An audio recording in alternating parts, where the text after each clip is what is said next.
2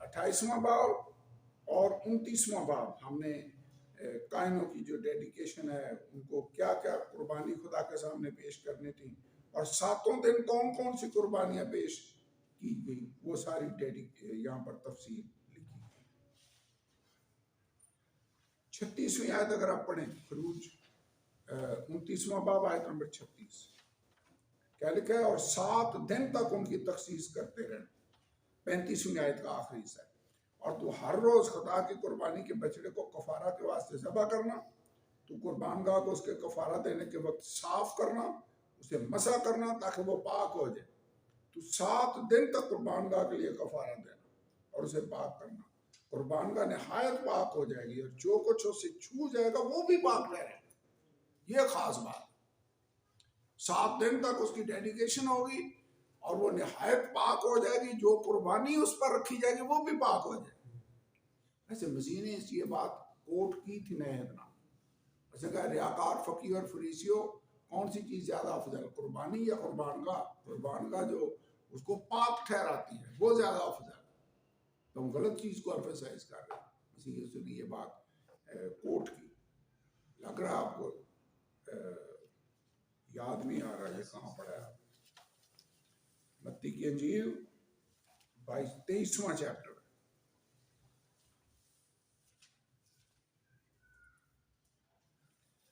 16 آیت سے. اے اندھے راہ بتانے والوں، تم پر افسوس جو کہتے ہو کہ اگر کوئی مقدس کی قسم کھائے تو کچھ بات نہیں، لیکن اگر یعنی مقدس ہیکل کی قسم کھا لے تو نو پرابلم. لیکن اگر مقدس کو سونے کی قسم کھائے تو اس کا پابند ہوگا. اگر سونے کی قسم کھا لیا تو وہ اسے کرنا پڑے گا، اس کا پابند ہوگا. آگے احمق اور اندھو، سونا بڑا ہے یا مقدس جس نے سونے کو مقدس کیا؟ یعنی اصل میں تو سونا مقدس پھر ہی ہوا ہے جب مقدس میں لگا ہے تو جی. جو چیز اس کو چھو جائے وہ پاک بن جاتی ہے. تو کہتا بڑی چیز پھر کون سی ہے؟ اور پھر کہتے ہو کہ اگر کوئی قربان گاہ کی قسم کھائے تو کچھ بات نہیں، لیکن جو نظر اس پر چڑھی ہو اگر اس کی قسم کھائے تو اس کا پابند ہوگا. اے اندھو، نظر بڑی ہے یا قربان گاہ جو نظر کو مقدس کرتی ہے؟ یعنی قربان گاہ ہے جو نظر کو مقدس کرتی ہے. یہ بات کہاں سے مسیح یسوع کوٹ کر رہا تھا؟ خروج کی کتاب سے جو ہم نے ابھی پڑھا ہے. کہتا وہ قربان گاہ ہے جو نظر کو بھی مقدس کرتی ہے. بس جو قربان گاہ کی قسم کھاتا ہے وہ اس کی اور ان سب چیزوں کی جو اس پر ہیں قسم کھاتا ہے. اور جو مقدس کی قسم کھاتا ہے وہ اس کی اور اس کے رہنے والے کی قسم کھاتا ہے. اور جو آسمان کی قسم کھاتا ہے وہ خدا کے تخت کی اور اس پر بیٹھنے والے کی قسم کھاتا ہے. اسی لیے تو پھر یسوع نے کہا تم کسی چیز کی قسم نہ کھانا، نہ آسمان کی نہ مقدس کی کسی، چونکہ تمہارا اس پر اختیار ہی نہیں. تم اس کی گارنٹی شورٹی کیسے دے سکتے؟ اینیوے کہنا میں صرف یہ چاہ رہا تھا کہ یہ ہے وہ پرنسپل جس کو مسیح یسوع نے بھی کوٹ کیا کہ قربان گاہ اتنی پاک ہو جائے گی کہ جو قربانی اس پر رکھی جائے گی نظر وہ بھی پاک، جو اس کو چھو جائے وہ پاک ٹھہرے. That was good. That was interesting. اس کے بعد 30واں باب اور 31واں باب، یہاں پر خداوند نے پھر ہدایات دی. پہلی 10 آیتوں میں اس کو میں تھوڑا سا 29واں باب ہم نے پڑھ لیا. 30واں باب پہلی 10 آیتوں میں بخور جلانے کی قربان گاہ کے بارے میں خدا نے ہدایات دی. بک کھول لیں پیج نمبر 165 پر سے میں پڑھ رہا ہوں. تو اس بخور کی قربان گاہ کو سونے کا عود سوز بھی کہا جاتا تھا. اس قربان گاہ پر ہر صبح اور شام کو بخور جلایا جاتا تھا. بخور جلایا جانا دعا کے بلند ہونے کی تشبیہ ہے. مسیح یسوع ہمارا سردار کاہن ہے جو ہماری شفاعت کے لیے ابد تک زندہ ہے، اس کو بھی یہ ظاہر کرتا ہے اور دعا کو بھی ظاہر کرتا ہے. اوکے، ایک اور پوائنٹ ہے یہاں پر. پہلی 10 آیتوں میں تو بخور جلانے کی قربان گاہ کے بارے میں، اس کو ریپیٹ کرنے کی تو ضرورت نہیں، یہ تو ہم آلریڈی پڑھ چکے ہیں، 2 بار پڑھ چکے ہیں. نیکسٹ ایک پوائنٹ ہے جس کو ہم ضرور پڑھتے ہیں 11 آیت سے.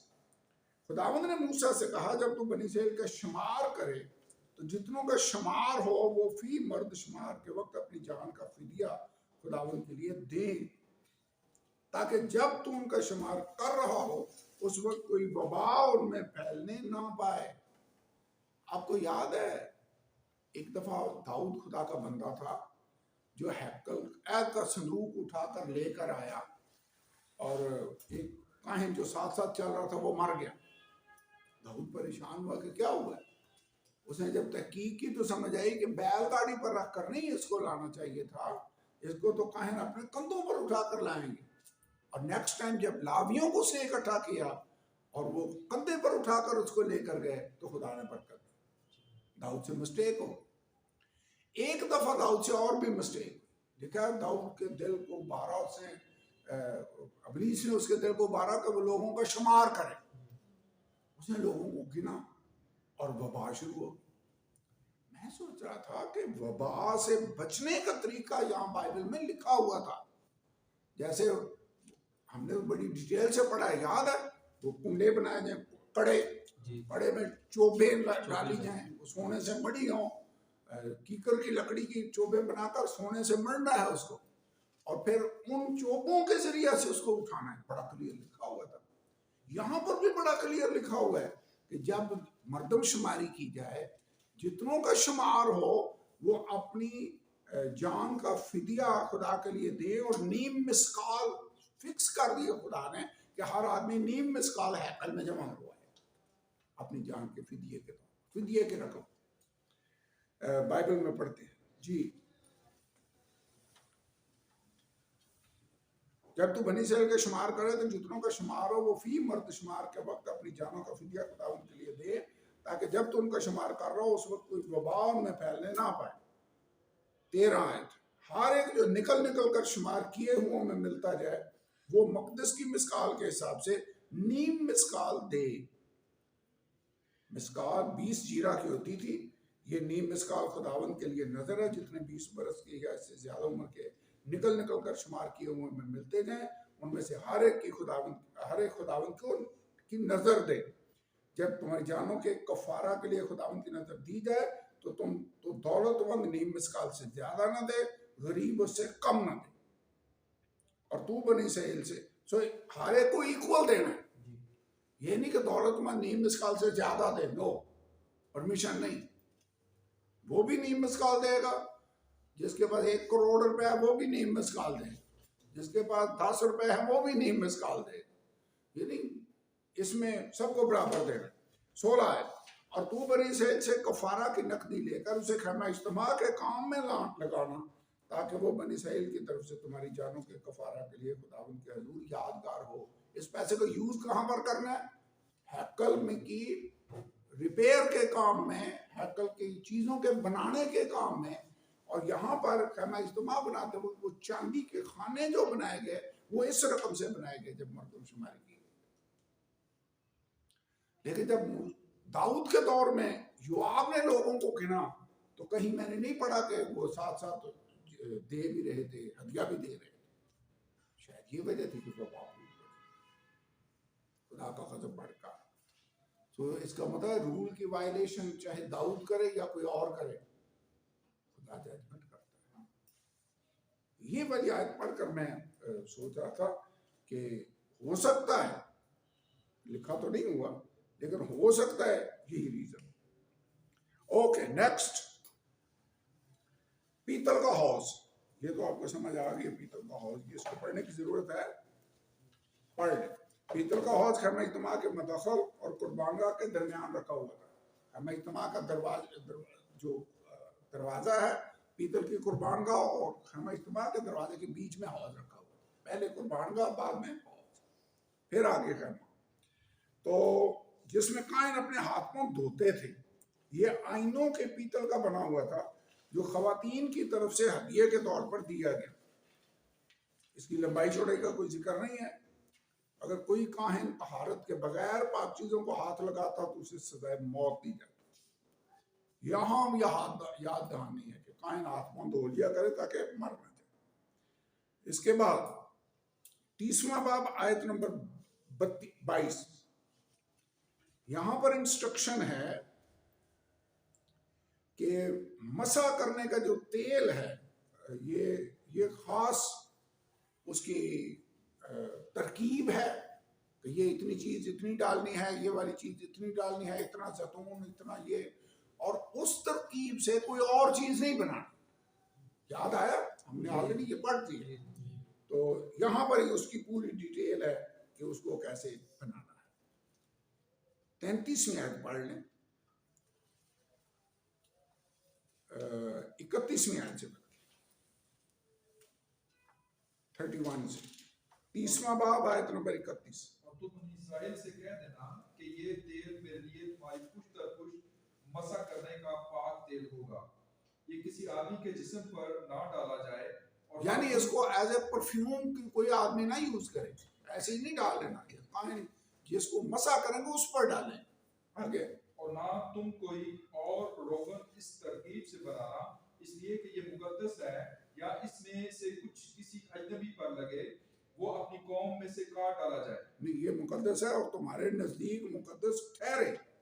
جو کوئی اس طرح کچھ بنائے یا اس میں سے کچھ کسی اجنبی پر لگائے، وہ اپنی قوم میں سے کاٹ ڈالے۔ اجنبی اس کا مطلب اسرائیلی بھی نہیں لگائیں گے، اور جو دوسرے لوگ ہیں فارنروں کے بیچ میں اجنبی، وہ بھی نہیں لگائیں۔ تو یہ مسح کرنے کا تیل کیسے بنانا ہے، اس کی ترکیب یہاں پر لکھی ہوئی ہے کہ خوشبودار مسالہ اگر نکلا ہوا مر 500 مسکال، اس کا آدھا یعنی 250 مسکال دار چینی خوشبودار، اگر 250 مسکال تاج، اتنے مسکال زیتون کا تیل ایک ہے، یعنی زیتون کے تیل میں یہ ساری چیزیں ڈالنی ہیں، اور پھر یہ مسح کرنے کا تیل۔ ویسے اس کی مجھے سمجھ یہ آتی ہے کہ اس ترکیب سے جب بنایا جائے گا تو ہوگا تو خوشبودار تیل، لیکن جو اس کی سمیل ہوگی وہ باقی سب سے فرق ہوگی۔ ویسے ہم مسیح یسوع کے لوگ ہیں، ہماری بھی سمیل ہونی چاہیے، اور پاک روح سے معمور لوگوں کی اسپیشل سمیل ہونی چاہیے جو دیگر لوگوں سے فرق ہو، اور اس جیسی سمیل کوئی اور نہیں ہے۔ ویسے خدا کے مسح شدہ لوگ کسی بھی جگہ پر آپ کو ملیں، آپ کی روح میں آپ کو سمجھ آتی ہے کہ یہ خدا کا بندہ ہے یا نہیں، سمیل تو ہونی چاہیے۔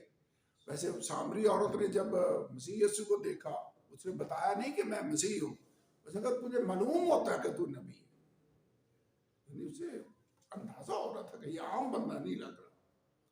پھر اس نے کہا جب مسیح آئے گا تو وہ ہمیں ایسی باتیں بتائے گا۔ اس نے کہا میں جو تجھ سے بول رہا ہوں وہی۔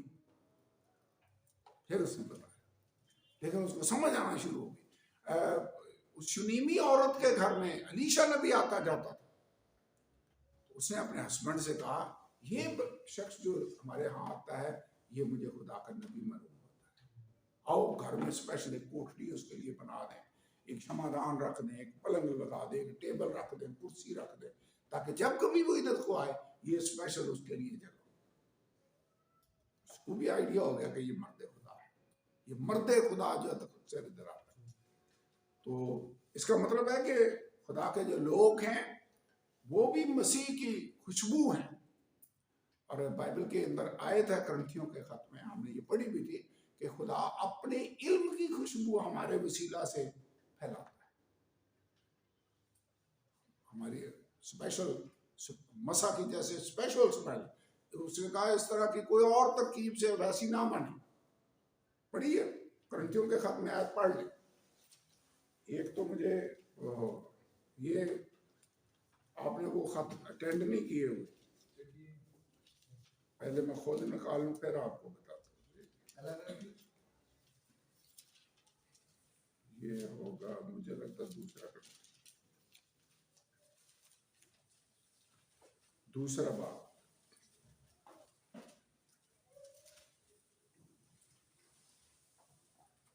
چودھویں آیت۔ مگر خدا کا شکر ہے جو مسیح میں ہم کو ہمیشہ اسیروں کی طرح گشت کراتا ہے، اور اپنے علم کی خوشبو ہمارے وسیلہ سے ہر جگہ پھیلاتا ہے۔ اپنے علم کی خوشبو، اس کا مطلب ہمارے وسیلہ سے لوگوں کو خدا کے علم کی سمیل آتی ہے کہ خدا کے بارے میں ان سے پتہ چل سکتا ہے۔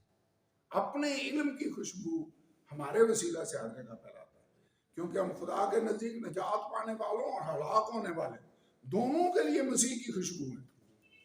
بعض کے واسطے تو مرنے کے لیے موت کی بو، بعض کے واسطے جینے کے لیے زندگی کی بو ہے، اور کون اس باتوں کے لائق؟